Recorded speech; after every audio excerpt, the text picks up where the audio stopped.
दोस्तों आज की वीडियो में हम बात कर रहे हैं स्टार डेल्टा स्टार्टर की, जिसमें हम सबसे पहले उसका पावर सर्किट डायग्राम समझेंगे। अगेन हम इसका कंट्रोल सर्किट डायग्राम समझेंगे और फिर समझेंगे इसमें इंडिकेटर की वायरिंग। एक ही वीडियो में कम्प्लीटली समझाएंगे कि कैसे इसको कंप्लीट करते हैं स्टार डेल्टा स्टार्टर को। इसमें हम सेलेक्टर स्विच भी लगाएंगे और वीडियो के आखिरी में बताएंगे कि स्टार डेल्टा स्टार्टर में फ्लोट स्विच को कैसे लगा सकते हैं और DOL स्टार्टर में कैसे लगा सकते हैं। और कोई भी स्टार्टर पहले से हमारे पास अवेलेबल है वहाँ हमें फ्लोट स्विच लगाना है तो उसकी वायरिंग कहाँ करनी होगी। तो बने रहिए वीडियो के आखिरी तक। सबसे पहले बात कर लेते हैं हम इसके पावर सर्किट डायग्राम की। दोस्तों पावर सर्किट डायग्राम के लिए सबसे पहले हम एक TPN लगाते हैं, जिसको ट्रिपल पोल प्लस न्यूट्रल बोलते हैं। यहाँ सप्लाई हम R/B तीनों फेस इन कराते हैं नीचे वाले पॉइंट में और ऊपर वाले पॉइंट से सप्लाई को आउट करते हैं। और जो हम मेन कॉन्टेक्टर लगाते हैं मेन कॉन्टेक्टर के इनपुट पॉइंट में लेकर के जाते हैं।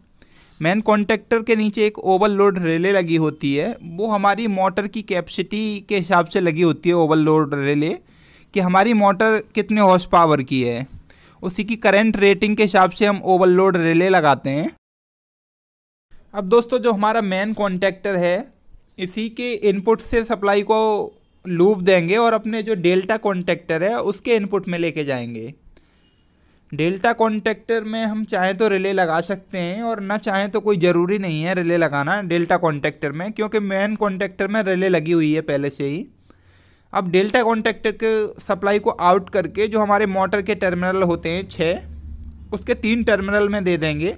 अब दोस्तों जो हमारा डेल्टा कॉन्टेक्टर है इससे जो सप्लाई आउट की है हमने यहीं से लूप लेकर के जाएंगे और स्टार कॉन्टेक्टर के आउटपुट वाले पॉइंट में लगा देंगे। इनपुट वाले पॉइंटों को एक दूसरे के साथ क्रॉस कर देंगे, क्योंकि हमको पता है कि हमारा जब मोटर को स्टार्ट करते हैं तो पहले मेन कॉन्टेक्टर होल्ड होता है और स्टार कॉन्टेक्टर होल्ड होता है। मेन कॉन्टेक्टर के तीनों फेस हमारे मोटर के 3 टर्मिनल हैं जो उसमें दे दिए हैं, और दूसरी साइड से जो 3 टर्मिनल हैं ये स्टार कॉन्टेक्टर के जरिए एक दूसरे के साथ क्रॉस कनेक्शन हो गया। दोस्तों हम जो फेस फेलर रिले लगाते हैं उसमें 1 नंबर 2 नंबर और 3 नंबर पॉइंट पावर के लिए होते हैं, जिसमें हम R/B तीनों फेस दे देते हैं मेन सप्लाई से। ऐसे करके हमारा जो पावर सर्किट डायग्राम है ये कंप्लीट होता है और यहाँ से हम शुरुआत करते हैं इसके कंट्रोल सर्किट डायग्राम की। दोस्तों यहाँ नीचे जो कॉन्टेक्टर की वायरिंग हो रखी है इस वायरिंग को मैं हटा देता हूँ, आप समझ गए होंगे, क्योंकि यहाँ कंट्रोल सर्किट डायग्राम बनाना है मुझे। अगर ऐसे ही एज इट इज लगाए रखूँगा तो आपको समझने में काफ़ी दिक्कत आ जाएगी और एक दूसरे में तार खो जाएगा, आपको दिखेगा नहीं।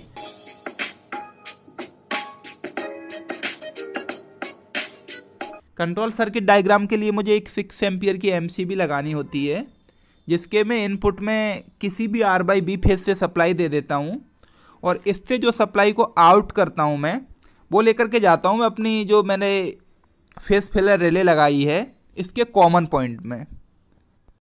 दोस्तों मेरा फेस फेलर रिले का जो कॉमन पॉइंट है वो 13 नंबर है, जैसा आप अपनी स्क्रीन पे देख सकते हैं डायग्राम में, और 14 नंबर इसका NC पॉइंट है और 15 नंबर NO पॉइंट है। इसका 7 नंबर और 8 नंबर कॉइल का पॉइंट होता है जिसको ऑपरेट करते हैं हम फेस फेलर रिले को। जहां हमने 1 नंबर 2 नंबर और 3 नंबर में R/B फेस दिए थे वहीं से किसी भी एक फेस से सप्लाई दे देते हैं हम 7 नंबर पॉइंट में रिले को ऑपरेट करने के लिए, और 8 नंबर पॉइंट में न्यूट्रल देते हैं।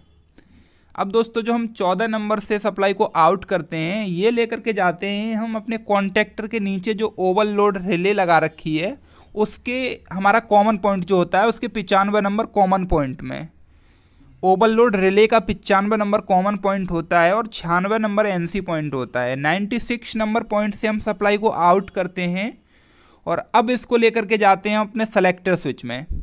जो सेलेक्टर स्विच है हमारा इसमें भी एक कॉमन पॉइंट होता है और एक ऑटो होता है और एक मैनुअल।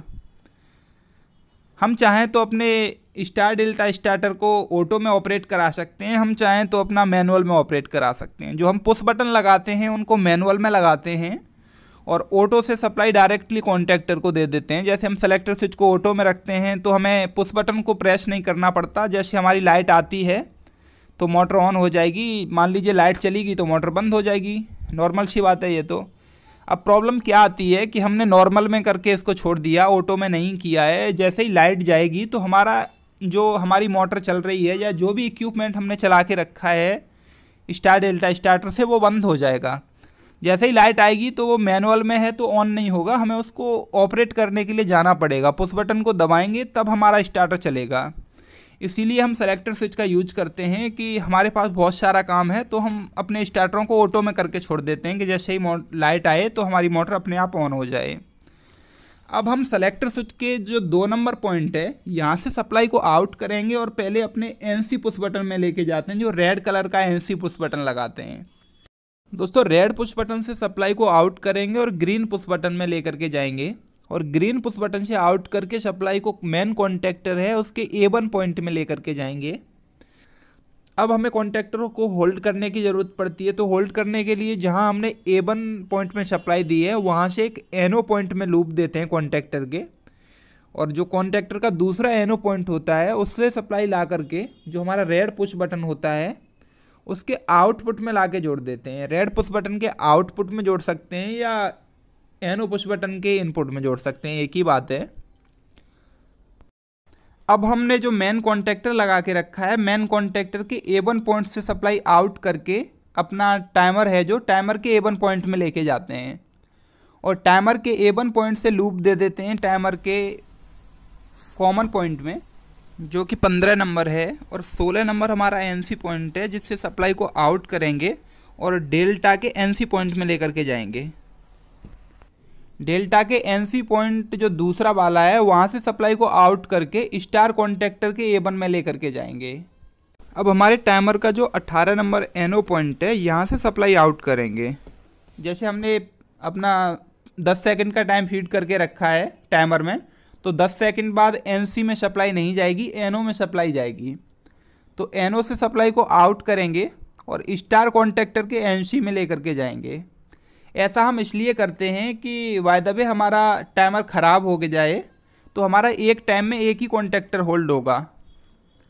अब जो दूसरा पॉइंट है हमारा NC स्टार कॉन्टैक्टर का, वहाँ से सप्लाई आउट करके डेल्टा कॉन्टैक्टर के A1 में लेकर के जाएंगे।